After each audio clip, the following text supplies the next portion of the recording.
Thank you for taking the time to watch this webinar. My name is Emma Mamo and I am Head of Workplace Wellbeing at Mind, the mental health charity. Mind provides advice and support to empower anyone experiencing a mental health problem. It also campaigns to improve services, raise awareness and promote understanding of mental health. Mind has just launched a major new project called the Blue Light Programme, which is dedicated to helping support the mental health of emergency services personnel across England. So that includes staff and volunteers working within the police service, fire and rescue, search and rescue, and then also within the ambulance service. The programme will focus on raising awareness and tackling stigma within the services. It will also support personnel to build their resilience so they can better manage their mental health at work. We'll also be providing training to managers, team leaders, supervisors, so they're better equipped to support the staff that they oversee with their mental health. And we'll also be providing information and support to all who need it. This webinar and others in this series have been made specifically for emergency services personnel. Joining us to share their experiences and knowledge of working for the police service are Wayne Goodwin, who's an inspector at Kent Police, and also Andrew Rhodes, who is Deputy Chief Constable for Lancashire Constabulary. So in this webinar, we will talk about mental health in the workplace and what are the key factors that can affect our mental health at work, and then how to put in place a comprehensive strategy to support staff to have good mental health at work, and then also how to support people if they are experiencing a problem. And of course, we'll be hearing from Wayne and Andy about their experiences. So what do we mean when we talk about mental health? So we all have it, the same as we have our physical health. It exists on a spectrum and we move along it from good to poor. And it's affected by many things, both in and outside of work. And it can affect anyone from any background at any age. It's indiscriminate. And in terms of our mental well-being and our physical well-being, equally, they're both important to us in order to stay fit and healthy. And they both directly impact upon our ability to achieve and maintain quality of life. At Mind, we know that 1 in 4 people will experience a mental health problem in any given year. So mental health and well-being is of great importance to all of us, not only in understanding and managing our own mental health, but that of others that we will undoubtedly come into contact with. So within the emergency services personnel, that includes the colleagues that you work with, but also the general public that you serve. Mind is also aware that there are over 220,000 emergency services personnel working across England. And approximately 209,000 work within the police service, which is our largest emergency service. So it's likely that a quarter of these people will experience a mental health problem every year. However, we also appreciate that this can be compounded really by the challenging nature of the profession and the roles that you do. In fact, for the Blue Light Programme, we recently carried out a survey of 3,500 blue light personnel, and we found a much higher prevalence of mental health problems. 87% said they had experienced stress, low mood or poor mental health whilst working for the emergency services. So this does suggest that if you're working in the police service per se, you are particularly vulnerable to having your mental health affected by your role. And during our Blue Light research, we learned that over 44% of police personnel said they had taken time off due to stress, low mood or poor mental health. So this is a huge issue in terms of supporting staff to stay in their roles and doing their work. So in terms of the key factors that can affect your mental health while working in the police service, as part of the survey, we asked people to tell us what was putting pressure on them at the moment and impacting negatively on their mental health. And what was identified was, of course, dealing with traumatic incidents or exposure to distressing events. Also, misconduct complaints and being investigated, increased workload, the effects on your physical health, so long shift patterns, difficulties eating while on shift and so on. So it's all can impact on your physical health and then conversely on your mental health. Organisational changes and lack of communication about what those changes are and what they'll mean for you. And then pressures from management, but also pressures on managers to deal with all this organisational change and supporting staff and so on. And then following on from that, people spoke about unmanageable expectations, some poor working relationships, and instances of bullying, and then this feeling of being undervalued, and I guess that idea of work-life balance, so juggling the kind of demands in and outside of work. And then changes to shift patterns and so on, and role isolation. We were talking earlier about dog handlers and how they, work on their own throughout their shift, and the impact that that can kind of have on people. And then police personnel also highlighted financial worries and negative media coverage of the police service as other issues that impact on their well-being. So all of this added together can, of course, have quite a significant impact on someone's mental health. Now, in terms of what Mind recommends to any employer to do this well, to really address and support the mental health of your staff, you need to have an organisational approach that is reflected in all of your policies and practices and management procedures. And we recommend a three-pronged approach to be rolled out across your organisation and at all levels of responsibility. And what this looks like is, first and foremost, you need to be promoting well-being to all of your staff across the service. As I said, we all have mental health, so it's about supporting people to have good mental health at work. And then it's about identifying and then responding to the kind of work-related causes of poor mental health. So you can understand, what might be impacting on people's mental health and what you need to do to address it or minimise it and so on. And then lastly, you need to have the right policies and practices in place to support people who might be experiencing a mental health problem, no matter where they are on the spectrum. Are they experiencing stress related to work issues? Are they experiencing some emotional distress because of a life event or something that they're going through? Or if indeed they're living with a mental health problem and it's just about supporting them to manage that condition while doing their job in the police service. And what I will say is that senior leadership is crucial. This needs to be seen as a priority from the top down. So just talking in more detail about what does promoting well-being look like. What I'm going to talk about now are some general principles that we know support people to have good mental health at work. But I do understand that it's quite hard to adopt some of these approaches and practices when it's quite a challenging operating environment like the police. So it'd be good to get Wayne and Andy's views later on about what is possible and what isn't, and if things aren't possible, what could be suitable alternatives or how to kind of address these issues. So in order to foster a positive and healthy working culture, I think firstly you need to be talking about mental health, put it on the agenda, talk about it regularly. And what we know is quite useful is raising awareness of some of the things that help people to have good mental health. We all grow up knowing what we need to do to be physically healthy, but we don't have that similar kind of education about what we need to do to be mentally healthy. So making people have a greater understanding about some of the things they need to do to have a sense of well-being. And then, as I was saying earlier, senior leadership and strong leadership on this issue is crucial. So being positive and creating an open and clear culture that values the personnel will send a clear message. And I think it's important to support opportunities for time out where possible, even with people working on shifts, and supporting people to work reasonable working hours. I do recognise that if people are working a shift and an hour or two before their shift finishes, they take a call out, they then have to kind of see that through and do all the paperwork and so on. So I know that that can be quite challenging. So again, that's something we can discuss in a moment about how you can still ensure people have well-being and that work-life balance. And then supporting flexible working where at all possible. Obviously people have family responsibilities and life outside of work, so just being able to offer some flexibility, which is also helpful if people are living with a mental health problem. They might need time off for medical appointments and so on.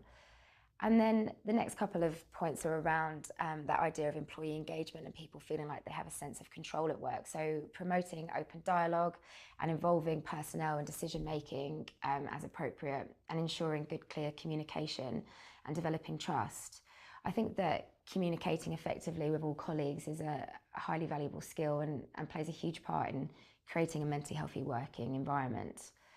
And I think it's important to also create the space for people to raise issues if they are experiencing work frustrations or if they're indeed dealing with stuff on the home front. Again, it's not for you to solve all problems, but it's good to understand where people are coming from and so people can raise their hand sooner. And then I think it's important to invest in your personnel, prioritise learning and development and career development for people. And what we find helpful at Mind is also promoting kind of physical and social activities, both in and out of work, to support people to, again, boost their physical health, which in turn does have an impact on their mental health, but also helps kind of create positive working relations. We held an old school sports day every year, which is quite funny. So I think it's just building in some of those things where it's a bit of downtime, but still with your colleagues, so you build that kind of network of support that you can draw on if you are experiencing a problem, that idea of camaraderie and so on.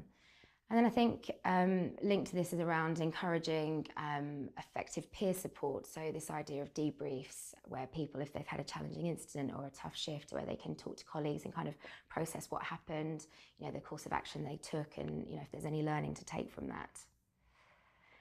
And then moving on to the second part of a comprehensive strategy, this idea of you know, routinely taking stock of the mental health of your police service and, you know, everyone within it, you know, how they're getting on is quite crucial in terms of getting a true sense of what's going on across your organisation. So regularly checking in with personnel, whether it's formally and regularly or informally where appropriate, will allow you as a manager or leader to understand what's affecting your personnel at the moment, and also identify what support's in place that's working well so you can build on it. But then, of course, identifying any causes for concern, any areas that need addressing, which can then kind of help you develop an action plan for what you need to improve, which in turn will increase productivity and enhance morale if they kind of see senior leadership taking notice and then putting in place improvement initiatives. So in terms of our top tips for kind of doing this at an individual level, if you're in a kind of supervisory line manager role, I think first and foremost it's around building your confidence on mental health, so you feel comfortable checking in with staff about how they're getting on. So where you're having regular debriefs or supervisions, these can really help contribute to building trust, and also help resolve issues early on. So I think that's quite key before things can escalate and become more of a crisis to deal with. So linked to this is just about being available for your staff and volunteers so they can come to you. And then I think it's really important to treat people as individuals. We all know that people have different working styles, communication styles, so just understanding how best to kind of interact with someone is helpful. So then moving on from that, hopefully this will mean you're more informed and more confident when you are talking to a staff member about their mental health, so you're better able to support them if they are experiencing a problem. And then you can explore any support measures or workplace adjustments you could put in place to support them. In terms of what this can look like for a mental health issue, they generally fall into three broad categories, including changes to how people perform their role, changes to the role itself, and then also provision of extra support. So implementing some simple changes, maybe all someone needs to be able to continue doing their role, but obviously we know this can depend on the specific responsibilities and will need to be kind of explored directly with them. But some examples include, you know, changes to shift start and finish times. So for people sometimes around the medication that they take to help manage a mental health problem, people can be drowsy in the morning or drowsy in the afternoon. So having to think about, are there some ways that you could flex to support someone? And then, as I said, you know, supporting breaks or allowing people to take time out, if only for a few minutes, if they're feeling under it slightly. And then giving people some quiet rooms or some space where people can take time out and sit without interruption might be helpful. And then also relaxing absence rules for those with disability-related absence. So if someone's having to take time off for their mental health, and in some ways this might then trigger a review around their absence, looking at how you can relax that, because obviously that could be a stressor for someone. And then maybe agreeing to give someone leave at short notice if they do need to take time off for mental health appointments, such as therapy and counselling. And then potentially exploring some changes to how they conduct their work, either permanently or in the short term, such as reallocation of some tasks or changes to their duties might be helpful, redeployment to a more suitable role, and or then training and support so they can apply for vacancies or opportunities in other teams. And then also line managers can provide extra support through increased supervision or catch-up times with the individual, providing extra training, coaching or mentoring so they feel better supported in their role. And then providing positive and constructive feedback. I think if people are struggling with their mental health, sometimes their self-esteem and their confidence can take a hit. So building in time to reflect on what they've done well to help counter that would be helpful.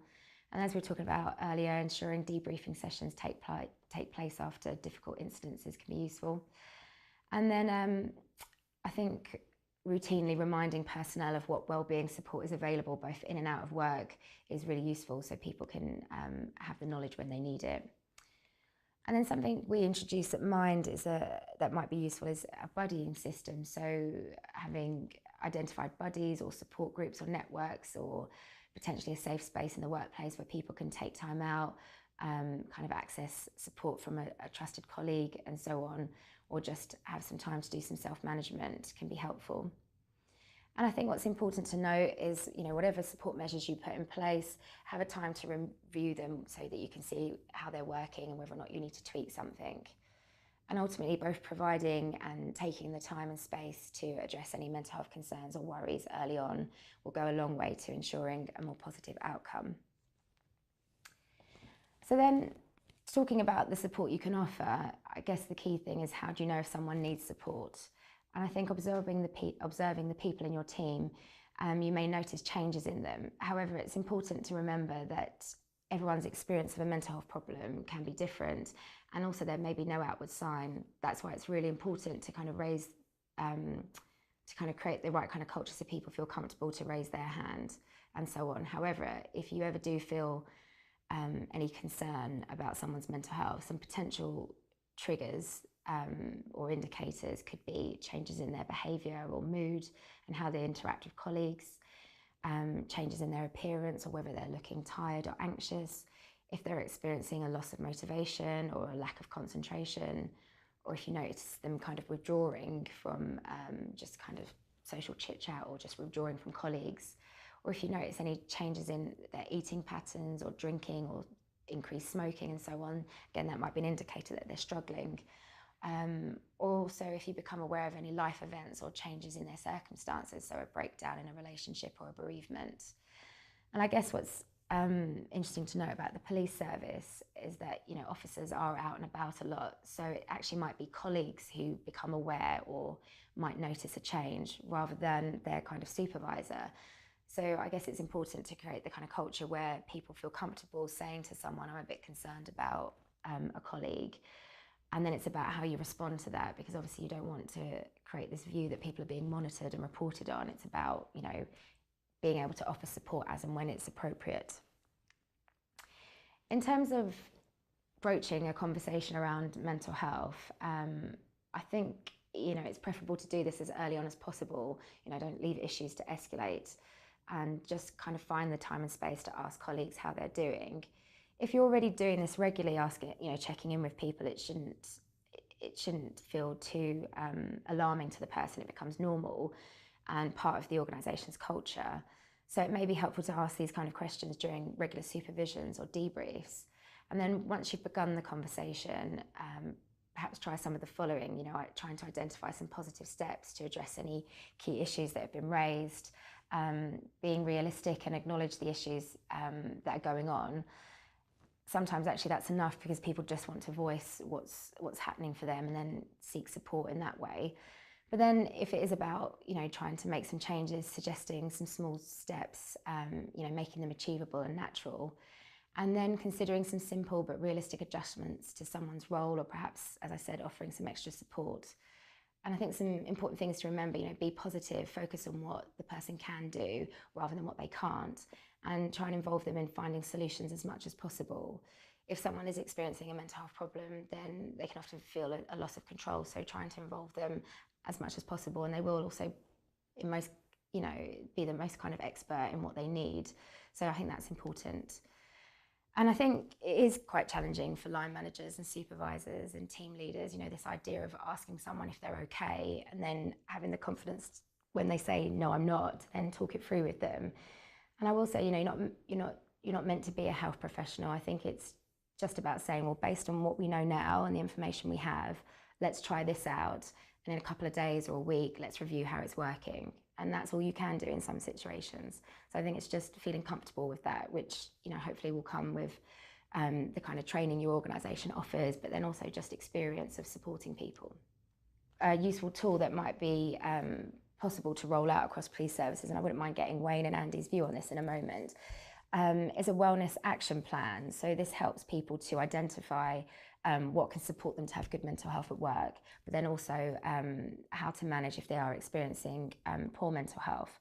So it comes from the health world. So someone living with a mental health problem would develop this with their health professional, and it would identify what they need to do to maintain good mental health, what are some triggers for poor mental health for them, what are some early warning signs that they might be struggling, and then what's helpful for the health professional to do and what's helpful for the individual to do.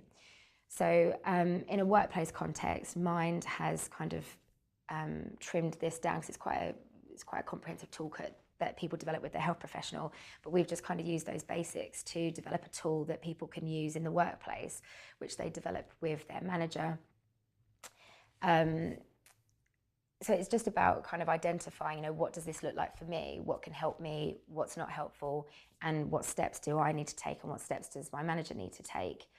And I think by planning in advance, you kind of give permission for the line manager to kind of broach the conversation because you've already identified some potential signs that you might be struggling so they can feel comfortable. I mean, for example, at Mind, we have them for every member of staff who's got a diagnosed mental health problem, but then we encourage all staff to have one to kind of help them better manage, their health at work and then also deal with periods of pressure and stress. But it'd be interesting to hear your views on that. Wayne, do you think that's something that could be rolled out across police services, or? Yeah, for sure. I mean, I can certainly see the benefit of it, and supervisors using a tool like that during their sort of one-to-one interactions that they have with staff.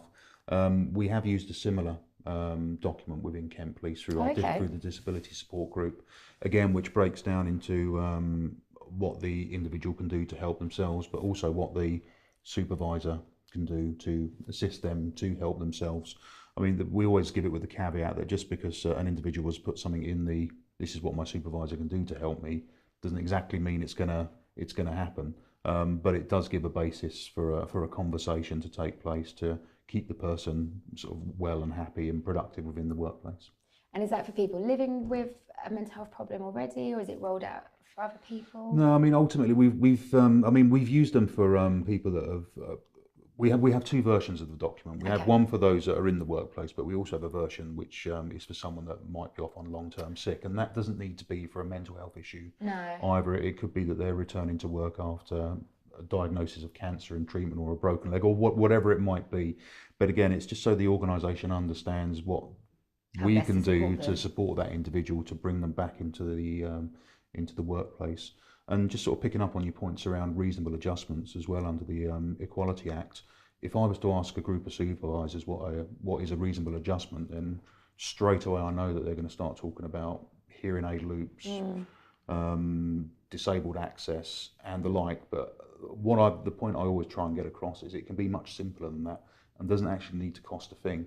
I mean, certainly when I was going through the bad period in my life at work, a reasonable adjustment for me was my supervisor understanding that if I was staring blankly at my computer screen for 5 minutes, it wasn't because I was being unproductive or lazy. It was because I just needed that time out. So the reasonable adjustment there would be for him to come and speak to me, and we'd take a walk around the block and just talk things through. The cost of the organisation is negligible. Yeah. And I think that's the important thing, that just because because the Equality Act says reasonable adjustments need to be put in place, it shouldn't send supervisors into a frenzy of how do I do this, and sort of looking on the internet for advice or reaching for the phone to HR. It can be a lot simpler than that, and certainly isn't rocket science. No, and I'd agree with that. I mean, I know of someone who I work alongside who has anxiety, and they said to me that one of the things they asked for their manager was that every morning they'd say good morning without fail, because if they didn't, because of the person's anxiety, they'd think, have I done something wrong? Have I annoyed them? Is there something up? Did I do something wrong? And then they'd have to go, no, I'm being irrational, and they'd have to go through this whole negative thinking and then try and counter that negative thinking, that anxiousness, and then say, no, until I know that something's wrong, I'm not going to worry about it. But that took time and effort and their resilience and so on to manage. So for their managers to always make a concerted effort to say good morning was enough to kind of not make that an issue. Sure. And that's really simple, but it was very individual to that person, and that's something they agreed in their plan, which I think it can be as simple as that, really. And it did, and it's all about it's all about a good relationship between a supervisor, manager, and the employee, and it's for the manager to understand what that baseline is for that member of staff, so they can, if they know what the baseline is, they can see if that varies up or down, and then be able to do something about it. And it might just be as simple as, seem a bit down today. Yeah. Let's go and have a cup of tea. But I think what's useful about having set documents or toolkits to work through, it kind of gives the line manager the permission and the comfort to broach things. Because you might think, oh, is it a home issue? But you can say, oh, we've identified if you're exhibiting this or acting in this way, that potentially there might be an issue for us that we need to discuss. So then they can then kind of address it. And yeah, and indeed, and certainly we use those plans. Of course, clearly it needs to be with the consent of the individual, because they might not want to go through that process. But obviously, the other thing that we wanted to make sure didn't happen was that it was just a form filling, box filling exercise for a supervisor and manager. It needs to be much more than that.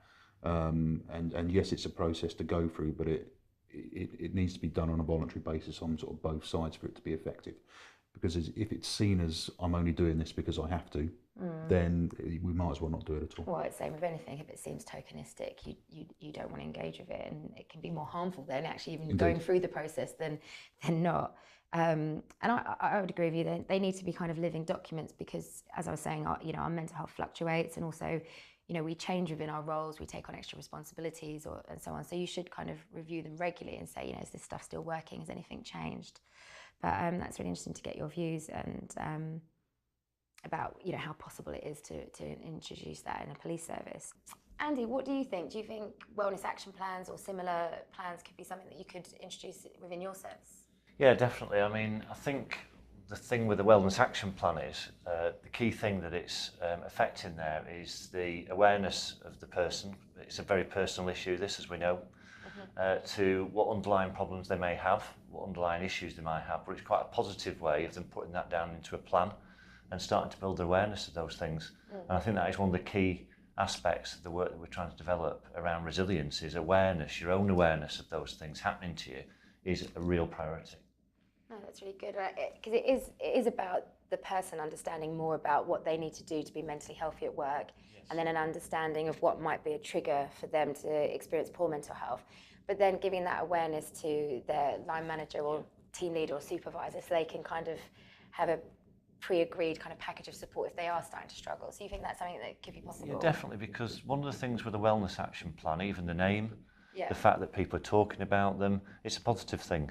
It's not been brought in as there's a problem with me and I need fixing. It's not reactive. It's not reactive. It's something that's preparing yourself for inevitably what is a very stressful job. Yeah. You're going to come across things that are very stressful, that sometimes you take home with you and have an effect on you, but being aware of that effect on you, putting things down a wellness action plan is a real bonus. Thanks, Andy. That's really encouraging to think that that is possible as a tool to roll out across the police services. Thank you both. We're now actually going to hear more from Wayne in terms of your experiences working at Kent Police, and then also what you've introduced in the service there. So over to you, Wayne. Thanks for the introduction there, Emma. My name is Wayne Goodwin. I'm an inspector with Kent Police, and I have depression and OCD, and I've had both of these conditions. I mean, I can sort of track back into my childhood and see that they were ever present. And in the same way, Sir Winston Churchill walked around with his black dog. I have 2 black dogs of my own. They walk loyally by my side. I know they'll never leave me, but I accept and indeed am at peace with that now. They are, however, much easier to control than sort of what they used to, and invariably they walk to heel now rather than erratically around me before I sort of started doing something around sort of dealing with them. Okay. I've been a police officer for 15 years now, and prior to that I was in the military police for the best part of 4 years. Both of those organisations, in my opinion, were such where to say how you were feeling and that you weren't feeling particularly well mentally was perceived as a sign of weakness. I mean, obviously, clearly we're supposed to be running towards trouble and not away from it. But also, you can't help but take away a little bit of each incident that you go to. So I guess I did what most men in my situation would do. I hid how I was feeling from everyone, and put on what I sort of called my work face every day that I got out the car and went into the building. I'd put my work face on. If people asked me how I was, I'd say, yeah, I'm fine. But inside I'd be in turmoil. Sort of moving forward about 10 years ago, I remember reading a leaflet that Mind had produced on OCD, and my jaw dropped as what I was reading seemed to have been certainly written about me. At that point, I vowed that I'd never admit to having it. I mean, how could I admit to having intrusive thoughts around violence and the like, and be a police officer? See, clearly those two things aren't compatible. So again, I just sort of suppressed it even further. So the fear of the stigma around being open around these matters, and also the fear of losing my job, just drove it all deeper underground. But about 5 years ago, I realised that keeping all of this inside was becoming more and more detrimental to my health, and I felt like a pressure cooker waiting to explode. So after what I can only describe as a nervous breakdown and being found crying by my superintendent, I took those all important steps and did something about it. I started to talk to people. It was trusted friends in sort of that inner circle to begin with. I then spoke to my boss. I then spoke to my GP, more importantly, and from then on I went into sort of our organisation's own sort of welfare services. And it was that sort of put me on sort of the path to be able to talk openly as I am now, and actually create an environment where something can be done about it.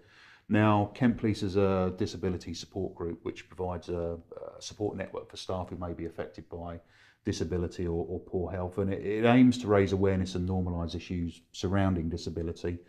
I started going to the group's meetings and realised that as a group we were doing lots for staff around sort of physical health issues, but I felt that we could do more to support staff who may have poor mental health.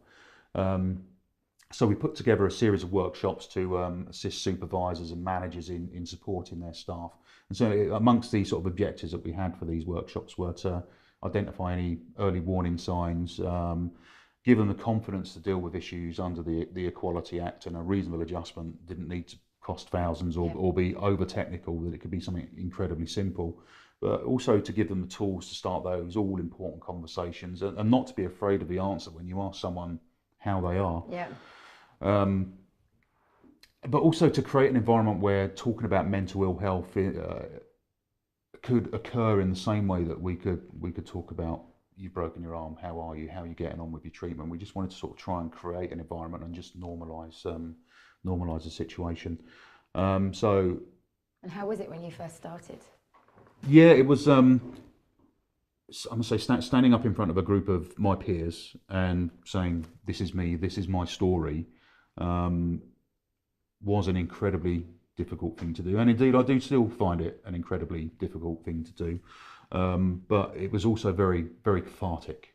It assisted my mental health insofar as I knew that by talking about my own mental health, we can create conditions where other people can talk about their own poor mental health and give peer support to each other and just make things better for everyone. And did you find that once you spoke out, you had that other colleagues coming up to you saying, "I've had this experience," or because people can become a bit of a lightning rod once you do it, then gives and for others. I mean, I'll always describe it as like ripples in the water. Yes. As soon as one person starts talking about it, then other people will start talking about it, and people would come up to me and talk about their medication and how it affects them in the same way that we'd talk about the weather or the last job that we'd gone to or anything like that. And again, it's just really good to have that sort of that open environment where people have the confidence to feel that they can transformative. Indeed, and that they can discuss such situations without it being detrimental to their career, the fact that they wouldn't be judged, and that they can carry on doing the job that they love in the same way as they've done before. And yeah, so what? You've got a mental health issue.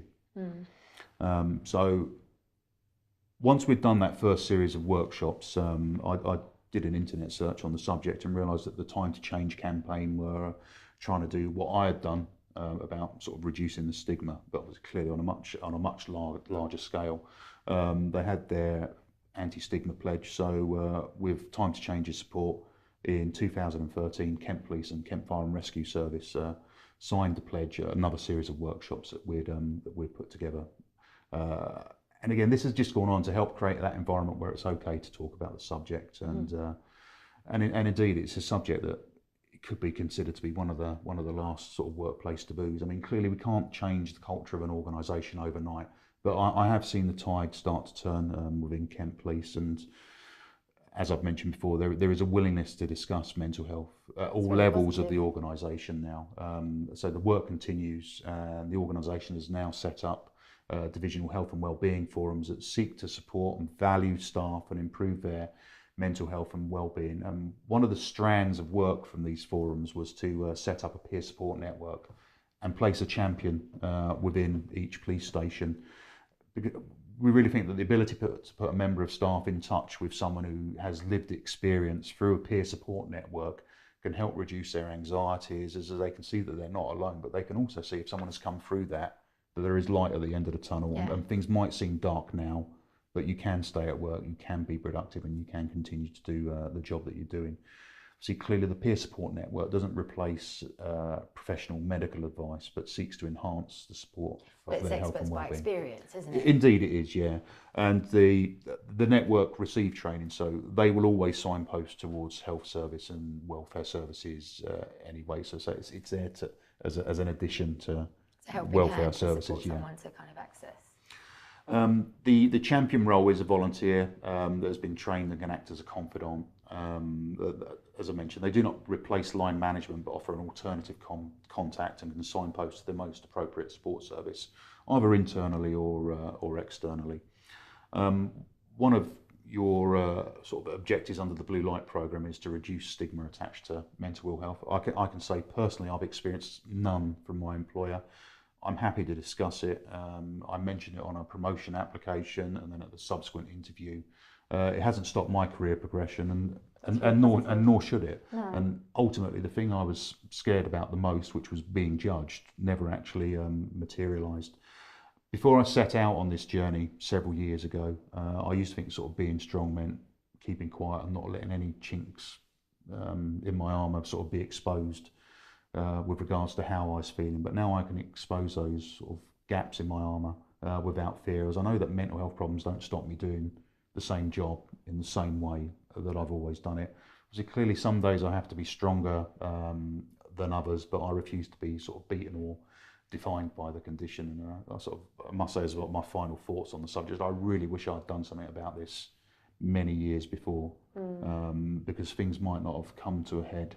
Yeah. If I had done that. So if you haven't already spoken to your GP or therapist, then I would just say just go and do that. Talking to a friend is great, but speaking to a professional can be even better, as they can put things in place that are going to assist your recovery. Being at work helped me. It gave me support and structure and helped me get better. I often get asked, how do you speak to someone who has a mental health problem? My reply has always been the same. None of this is rocket science. No. Just go up and ask them if they want a cup of tea and how many sugars they want in that cup. Exactly. I think the thing with mental health, it's similar to bereavement. People don't want to say the wrong thing, so they say nothing, which is the worst thing. And it is just saying, oh, I've heard something's going on. Is there anything I can do to help? Or as you say, just offer someone a cup of tea and just try and open up the kind of conversation. Indeed, I mean, it really is a simple things. It could be a text message from a friend or just from your line manager saying, hey, how you Just doing? check it in. If you need to speak, let me know. But I'm not going to pressurise you into doing that. Yeah, no, that was really useful. Thank you, Wayne. It's really, I think what's really important, as you said, the cultures that exist and the idea of saying I'm not feeling okay and that to be okay and that to be permissible. I think what's really important then is people from within the service kind of sharing their lived experience. So thank you for that. And then also kind of outlining, you know, what you've then put in place to support other colleagues at Kent Police can kind of really help others thinking about what they could maybe introduce. So thank you. We're now going to hear from Andy Rhodes. So as I mentioned before, Andy is Deputy Chief Constable for Lancashire Constabulary. So over to you, Andy. Thanks, Emma. I mean, my national role as well, outside of Lancashire Constabulary, is National Police Lead for Wellbeing and Engagement. Right. And this year we kick-started a working group with all the staff associations on. We've got support of some leading academics that are helping us around what we're doing. And one of the reasons that I'm really interested in this is on a professional level and a personal level, some of my reflections from my earlier police service, I think are motivating me to do it and certainly motivating the other people that are getting involved. So, you know, what we don't do with police officers, or a lot of our police staff in fact, is do any sort of work before they come into the service to deliberately find out how resilient they are, you know, what sort of a life experience they've had beforehand. So we don't really prepare people, we just recruit people and you learn this sort of thing on the job. And, you know, police work is something that opens your mind up to and your eyes up to a whole aspect of life that you'd never see unless you're in an emergency service. Some of that is great and some of it is not so great. And I think my personal experiences are that coming into the service as a guy who was married with 2 kids, that hit me quite hard. It was quite a colourful experience, I think, as a young man. And what I started to experience was, looking back, although I wasn't aware of it at the time, is that I started to distance myself from people who were close to me because they weren't in my job. They didn't see the things I saw. So you felt you couldn't talk to them about it? You can talk to them about it. Within the job, you had things that I don't think exist as much nowadays. So you had a very strong team.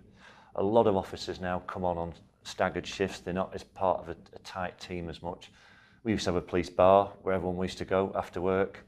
That was a form of sort of download, and it was very cathartic. Irreverent humour. All these things we've sort of ruled out over the years, and I think the experiences I had culminated in significant relationship problems. So the professional world that I was operating in made me become a little bit more insular and see the world in a certain way, and the people around me, closest to me, weren't looking at it in that way.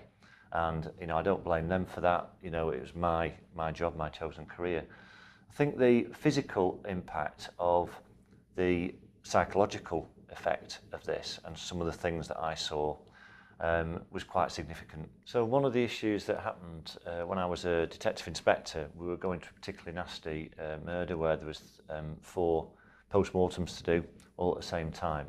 And as I've said before, you know, one of them had an impact on me. The whole experience did. I was a detective inspector. The exhibits officer, who was younger in service, a detective, actually said he didn't want to be there because his wife had had a miscarriage recently. And the post-mortem was a pretty sort of tricky one, to be quite honest, because one of the deceased that we were doing a post-mortem on was actually pregnant. So he didn't want to do that. He raised that, and I should have stepped in, but the detective superintendent told him he had to leave. You know, if you can't do this sort of job, there's no point trying to be a detective. Sort of man up or leave, which he did. And I feel quite ashamed about that now. I should have said something about that for that young officer, because I think this is one of the issues that we're talking about. The culture and the line management around emergency service personnel needs to be really switched on to the sort of issues that we're seeing. And if people come forward, we should treat that positively, not as a negative.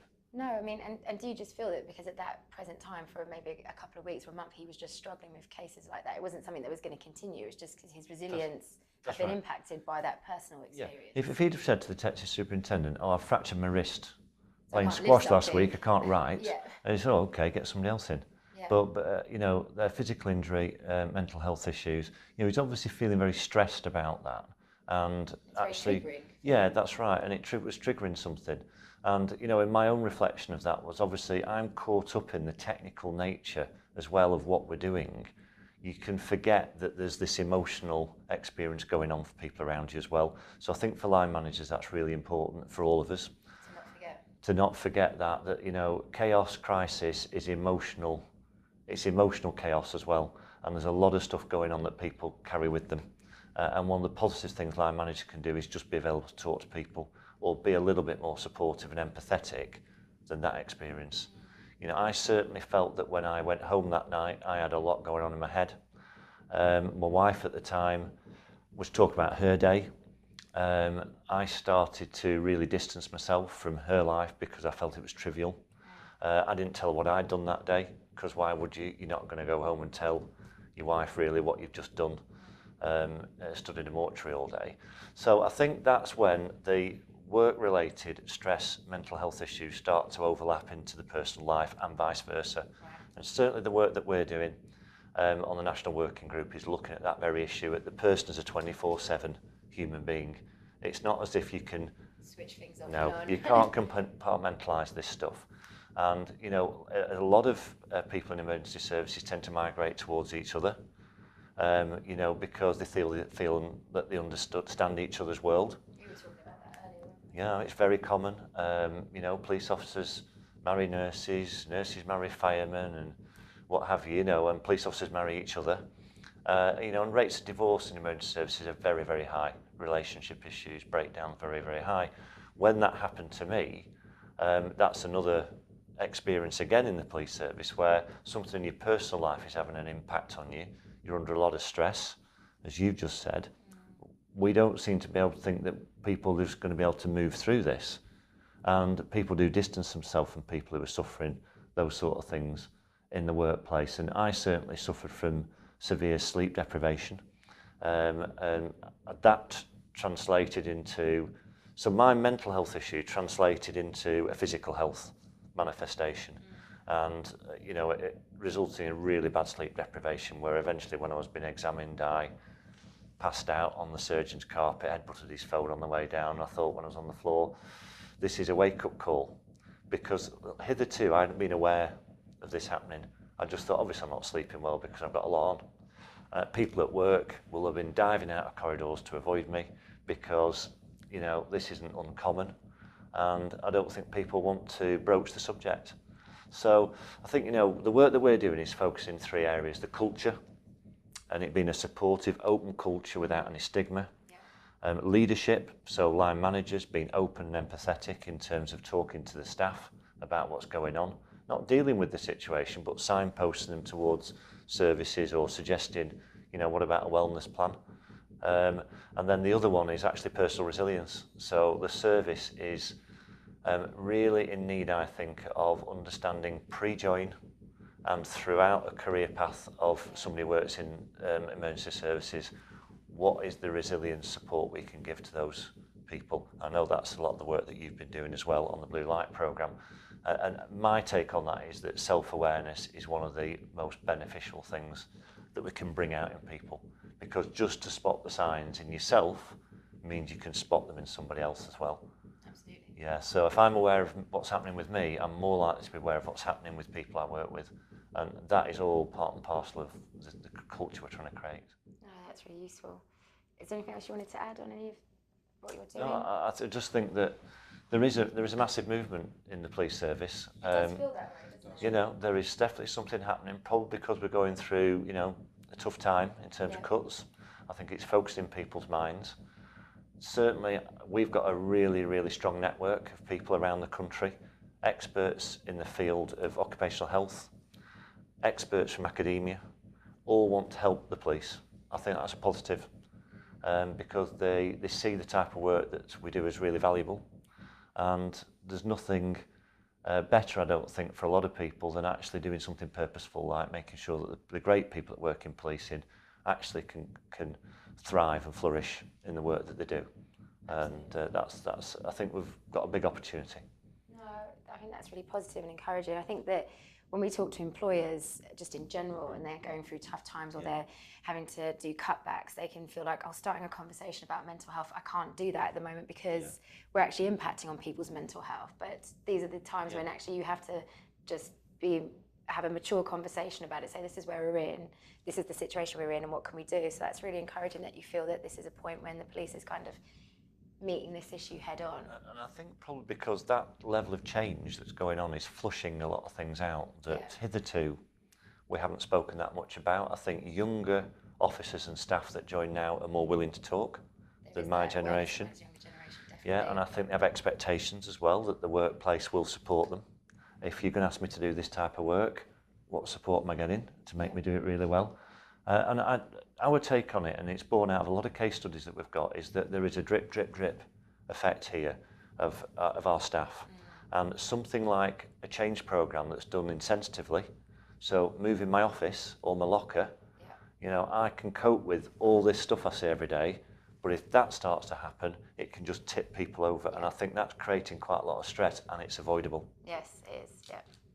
That's really useful. So I was just thinking about, what was reflected back to us in the survey, and it was absolutely that around organisational change impacting on people. And I've seen it in Mind. We had a restructure many years ago, but because it was handled badly, now when change is brought in, there's a lot of bad blood. There's a lot of, people have memories, and I think that's something you have to be really, really mindful of in terms of taking staff with you and engaging. So thank you, Andy. That's been really useful, and Wayne. Now we're going to hear from Commander Christine Jones of the Metropolitan Police Service in London. Good morning, everybody. So my name is Chris Jones. I'm a commander in the Metropolitan Police, but I have the lead for mental health on behalf of the National Police Chiefs Council. And one of my responsibilities has been to look at how we deal with mental health and vulnerability in our communities.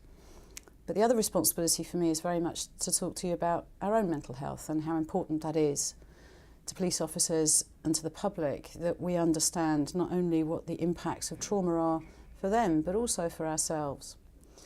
I'm sure that you will have had many experiences that are traumatic. For example, your first sudden death perhaps, the first murder scene that you attended, the first time that you came across a very, very vulnerable victim who had been assaulted and perhaps the subject of a horrible offence.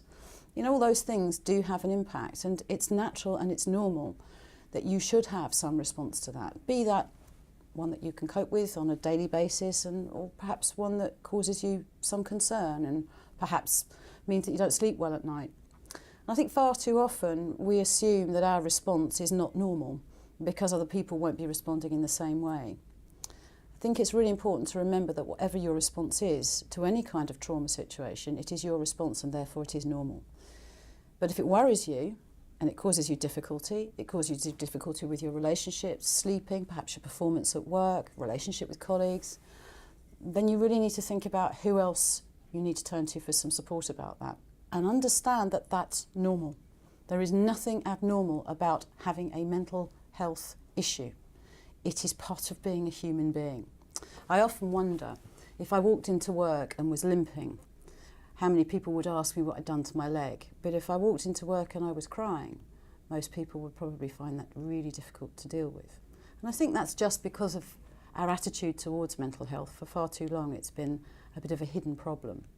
But if we're going to be really good at our jobs, if we're going to really understand the vulnerability of other people, if we're going to maintain our empathy, then we absolutely have to maintain our mental well-being. And that means being prepared to signal up and say, actually, I'm not feeling good. And not feeling that there is something wrong with you for being able to do that. And the more normalised we make this, the more part of normal health this will become. And that's where it should be. There has to be a parity between having a broken leg and having a broken mind. But at the moment in this country there is not. Going back to policing though, if you're going to be effective at your job, you need to be able to deal with stress. So don't forget, your colleagues are there to support you. Your line managers have a responsibility to support you. And even as leaders, everybody has a delicacy of mind at some stage. Just know that you can always seek support to help you to get over whatever your issue is, even if it's just the shock of having seen something terrible at work or something personal in your own life. And remember that there are those out there that can help you, your own organisational human resources or counselling, seeking help through your GP and local counselling services there, and of course organisations like Mind, without whom we would be in a very difficult place. And certainly there are many people in this country who have benefited hugely from their work with Mind over the years. And now fortunately we are in the same place in policing with the Blue Light programme. So don't forget, being a human being means having a range of emotions and having a concern for your own mental health as much as you do your physical health. Now we're going to hear from Martin Underhill, who is the Police and Crime Commissioner for Dorset. Hi, good morning. I'm Martin Underhill and I'm the Police and Crime Commissioner for Dorset. And before that, I was a police officer for 30 years and I retired for a few years and then came back as a politician. So hopefully most of you watching this video will understand that I do get what you do. And actually I have had experience of mental illness a few years ago. I had an episode, I was off work for a long time. I sought help, I sought counselling, and I came back, and it's okay to say you've been ill and it's okay to come back. And that's the important message for today. The cultures have changed. It's now an okay thing to do to say I used to have mental illness issues, or I still do have. And one thing I learned from my episode was that I thought it was all about home. I thought it was major life events going on at home. There were a few at the time. But actually, when I had the help and counselling and therapy and spoke to people, I realised that I picked up an awful lot of baggage along the way. And whether you're a support staff member or a police officer, there is a lot of baggage out there. You're dealing with other people's crisis every day. And some of that will affect you and will get put in boxes inside your head. So please identify that and learn how to deal with that. We all deal with things differently. One thing I learned was that when I had my episode, I saw warning signs with hindsight, which I hadn't seen at the time. And so now, because I know I'm vulnerable to another episode, I always look for those warning signs. And your warning signs will be completely different, but mine were early onset of headaches. Mine was not listening to people. I'll be staring at them and they'd be talking to me and it wasn't coming in, and I wasn't sleeping properly. So, you know, they're the signs for me. If they come, and they do come, I had them last year, I asked for help, I asked for counselling, I asked for therapy, and I take some time off. That's what you can do. Because it is okay to say to your supervisor, I don't feel well. If you break your leg, you go to the accident emergency and have your leg treated. And if your mind needs some help, it's okay to ask for help. It's okay to say, I don't feel well at the moment. And the one thing I would say to you is that all of the organisations in policing, obviously I work in Dorset, we all have special procedures in place in case you don't feel well. Here in Dorset, we would activate the TRIM model that you've probably heard about if it was a trauma-related incident at work. But equally, if it wasn't at work, or even if it wasn't a trauma-related incident, we would have referrals to occupational health, we have counselling, we have rehabilitation services, and we have life experience courses too. So we do try and look after our staff, but you know and I know that the only way we can help you is if you ask for that help. Because sometimes the only person who knows they're in crisis is yourself. Someone said to me the other day, I deal with this issue nationally for PCCs, and someone said to me the other day that the problem with mental illness is it's invisible. If you break your leg, we talked about that earlier, it's pretty obvious you've broken your leg. If you're suffering from mental illness, it's invisible to most people, unless it's you, because you will probably not feel well and not know why. So please don't be scared to ask for help from your GP or from your employer. And please do avail yourself of the services that your force and your employer will offer. It is okay to be mentally ill. We know that 25,000 odd cops in this country at some stage will suffer from mental illness. That's because 1 in 4 people suffer from mental illness sometime in their life. So 25,000 people, you could be one of those people, and it is more than okay to say help. Thanks for listening. There is a range of support available for anyone wanting to talk to someone about their mental well-being or about any concerns that they may have, about work, relationships, health, money, or any other issue. Speaking to someone in your workplace will be most beneficial if they are aware of mental health and its interaction with work and how best to explore what support could be offered to you.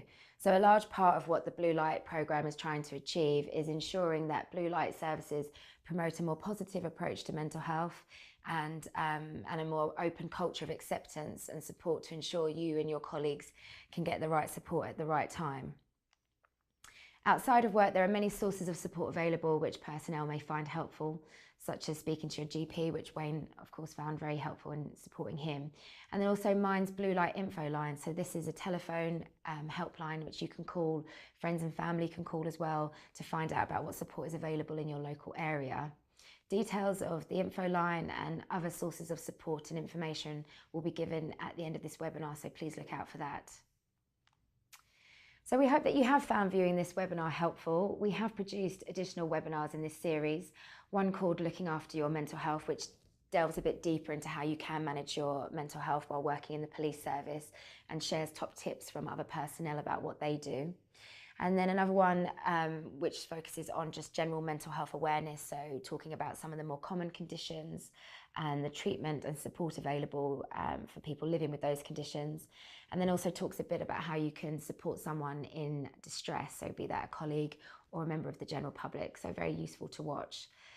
Please also take a few minutes to give us your feedback by completing the short survey that immediately follows this webinar. It's really important to us to get your feedback so we can ensure the programme meets your needs.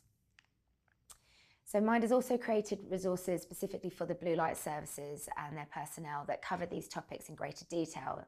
These in the form of booklets, and they are available to you and your colleagues, so please share these as they may be of help to someone. Please note the details at the end of this webinar. We'll signpost you to further sources of support and information, including the dedicated blue light info line that Mind is running. So we are determined to reach as many emergency services personnel as possible. So please do make your colleagues aware of the blue light programme and the support and services available within it. And then of course these webinars. So thank you for watching. Thank you, Wayne. Thanks, Andy.